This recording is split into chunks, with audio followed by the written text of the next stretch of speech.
At the 51st annual meeting of ESPGHAN, Dr. Philippe Alliet from Jesse Hospital, Hasselt, Belgium, spoke about the role of human milk oligosaccharides, or HMOs, during the NNI Symposium on Human Milk Oligosaccharides. Where do we go from here? Dr. Alliet discussed key findings on the effects of adding HMOs to infant formulae from clinical studies, including his own research. What is known about how HMOs work? Answering this question, Dr. Alliet emphasized that HMOs have multiple functionalities which are linked to their complex chemical structure. While discussing the mechanism of action of HMOs in particular, he emphasized that HMOs promote the growth of beneficial gut bacteria, prevent pathogen adhesion to mucosa cells, and thus provide protection from infections. Furthermore, HMOs directly modulate the immune system, thereby promoting immune competence. It is also suggested that HMOs may affect the development and functions of the brain. Dr. Alliet discussed the first evidence from a randomized clinical study on the supplementation of 2FL to infant formulae.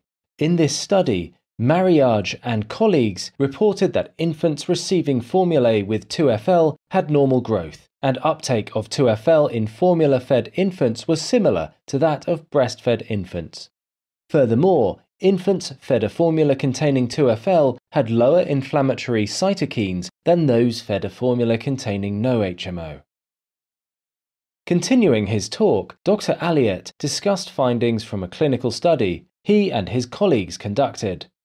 The study investigated the effect of feeding a term infant formula with 2FL and LNnT during the first 6 months of life on various infant parameters.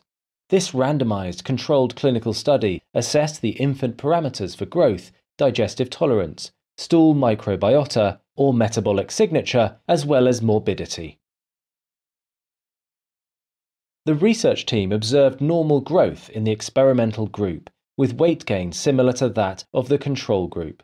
They also found that the infant formula with 2FL and LNnT was well tolerated, and infants fed with this formula tend towards passing softer stools, reaching statistical significance at 2 months of age. Furthermore, stool frequency, gastrointestinal symptoms, and behavioral patterns such as restlessness and irritability were similar in both groups. At 3 months of age, feeding the formula with 2FL and LNnT shifted the global gut microbial composition closer to that of breastfed infants. Another significant finding was the similarity of the stool metabolic signature of infants in the experimental group with that of breastfed infants. About clinical outcomes, Dr. Alliet reported that infants receiving the formula with 2FL and LNnT had fewer episodes of bronchitis, lower respiratory tract infection, and a reduced use of antibiotics and antipyretics during certain study periods. The research team then wanted to assess whether these benefits might be associated with the changes in gut microbiota.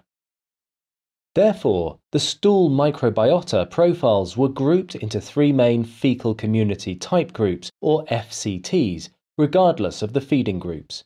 The groups were categorized as follows. FCT-A, which is low in bifidobacteria and dominated by Enterobacteriaceae, or Lachnospiraceae. FCT-B, which is highly dominated by bifidobacteria and thus more specific to breastfeeding, and FCT-C, which is moderately dominated by bifidobacteria and more specific to formula feeding. Interestingly, Dr. Alliet demonstrated an association between the cumulative antibiotic usage up to 12 months of age and the fecal community type distribution among formula-fed infants at 3 months of age. The likelihood of antibiotic use was increased in infants with formula-specific FCT-C and decreased in infants with breastfeeding-specific FCT-B.